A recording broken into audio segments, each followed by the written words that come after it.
100,000 American jobs gone. Not because of some overseas factory or a robot taking over, no, this was a direct hit from Washington. A 50% tariff on aluminum, signed by Donald Trump on June 4, 2025. He sold it as a shield for American workers, a bold move to bring back the Rust Belt's glory days. But weeks later, it's a gut punch. Factories shuttered, contracts canceled, paychecks evaporated. This isn't just news, it's your rent, your groceries, your life. So how did a pro-America policy torch American livelihoods? Let's cut through the noise. Back in March 2025, Trump's team dropped a bombshell. They yanked Canada's exemption from aluminum and steel tariffs, slapping on a 25% duty under Section 232 of the Trade Expansion Act. National security, they said. Then, 3 months later, on June 4th, Trump doubled down, jacking the tariff to 50%. No warning, no expiration date. On Truth Social, he roared in all caps, "American jobs won't be sold out to foreigners, 50% tariff now." Sounded tough, felt patriotic, but the fallout was brutal. This wasn't Trump's first rodeo. In 2018, he tried tariffs under the same Section 232 playbook. Some smelters flickered back to life, only to choke when raw material costs spiked. This time, the stakes were higher, the economy shakier. Reuters reported the new tariff was locked in with no end in sight, a permanent chokehold on imports.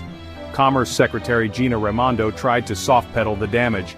She admitted the goal, boosting U.S. production, was solid but warned that downstream industries, the ones building cars, cans, and planes, could get crushed.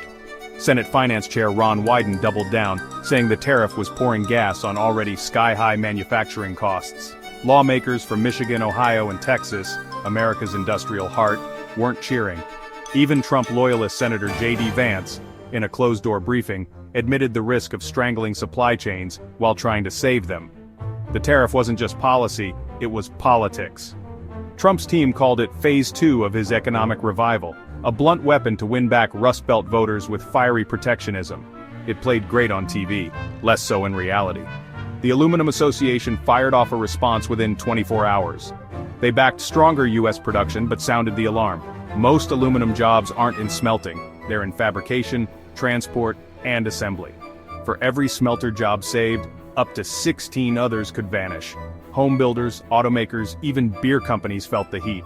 The American Beverage Association warned that aluminum can prices would spike, hitting your wallet on everything from soda to Bud Light.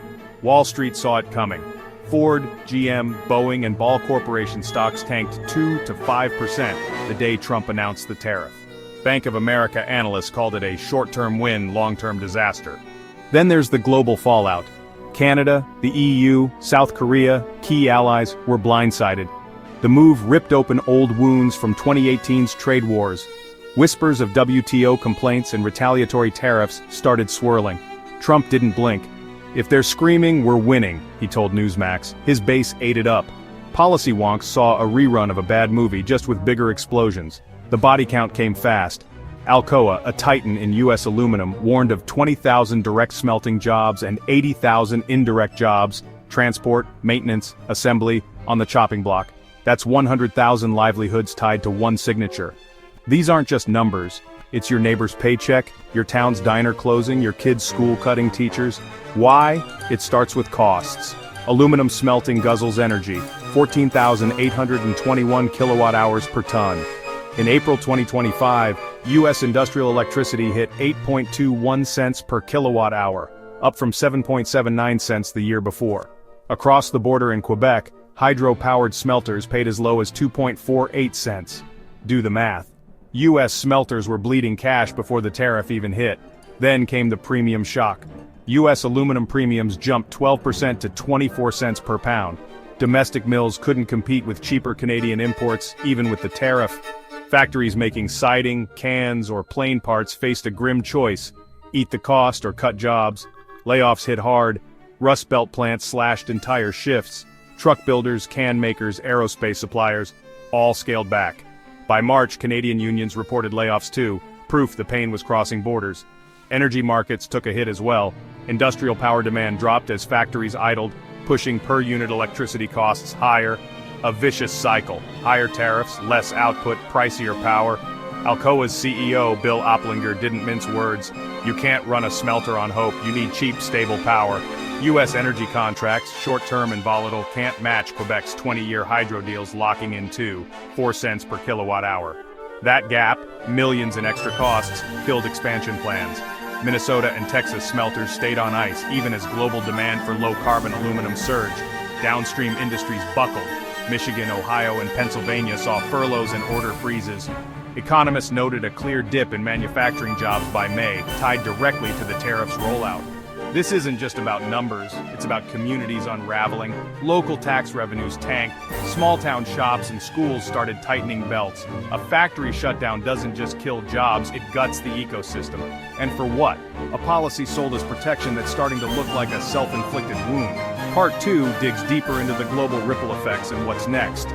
Want more? Let me know in the comments, and don't forget to like, share, and subscribe to Deep State for the next drop. The 50% aluminum tariff didn't just gut American jobs, it lit a fuse under global trade. Canada, blindsided, didn't sit idle. On March 5, 2025, Ottawa fired back, lodging a formal complaint with the World Trade Organization, case DS-635. Ambassador Nadia Theodore was blunt. The US left us no choice, we'll protect our interests. Canada's move wasn't just legal posturing, it was a signal of a broader pivot. Exporters began redirecting aluminum to Europe and Asia, with US-bound shipments dropping from 78% to 68% of Canada's total exports between May 2024 and May 2025. That's not a tweak, it's a full-scale rerouting of trade flows. Prime Minister Mark Carney, fresh in office, didn't stop at WTO paperwork. In June, he warned Washington, negotiate or face pain. Canada banned U.S. firms from federal procurement contracts, a $1 billion market. Then came targeted tariffs on U.S. exports, metals, cars, whiskey. It was a calculated jab, meant to sting just enough to force talks. Canada also rolled out a $1 billion CAD fund to prop up its aluminum and steel sectors, cushioning the blow of U.S. tariffs while signaling they're in it for the long haul. The global backlash didn't end there.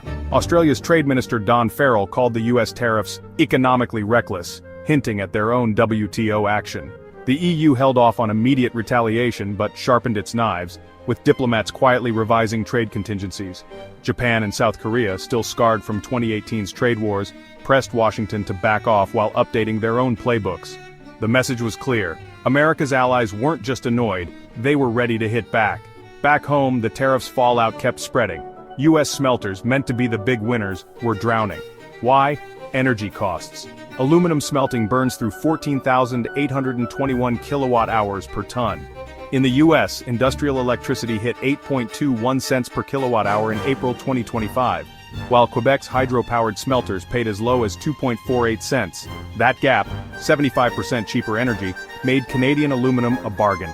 Even with a 50% tariff, U.S. producers couldn't close the gap. Short-term, volatile U.S. energy contracts were no match for Canada's 20-year hydro deals. Alcoa's CEO, Bill Oplinger, told investors, "No one's firing up a smelter without stable, cheap power. That's not here." The tariff also opened the door for others. Aluminum imports from the UAE skyrocketed, hitting 68,560 metric tons in March 2025, up from 16,124 a year earlier. U.S. buyers desperate for supply turned to third parties as Canadian imports dried up. The tariff didn't boost U.S. production, it just shifted profits to Dubai. Meanwhile, downstream industries, think car parts, beer cans, airplane fuselages, choked on higher costs. Aluminum premiums in the Midwest spiked 12% to 24 cents per pound. Factories faced a brutal choice: absorb the hit or cut workers. Most chose layoffs. Michigan, Ohio, and Pennsylvania saw furloughs and plant slowdowns. By May, manufacturing employment dipped noticeably, tied directly to the tariffs' rollout. The ripple effects hit deeper. Local economies tanked as tax revenues fell. Small towns already stretched cut school budgets and community services. A single plant closure doesn't just kill jobs, it starves the diner, the barbershop, the hospital down the road. Energy markets felt it too. As factories scaled back, industrial power demand dropped, pushing per-unit electricity costs higher.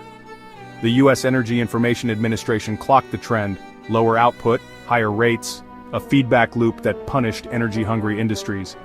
Industry leaders weren't shy about the stakes. The Aluminum Association warned that for every smelting job saved, 16 in fabrication, transport, or assembly were at risk. The American Beverage Association predicted a spike in can prices, hitting consumers on everything from cola to craft beer. Wall Street agreed. Stocks for Ford, GM, and Boeing slid 2 to 5% post-tariff. Bank of America's take? A long-term cost bomb.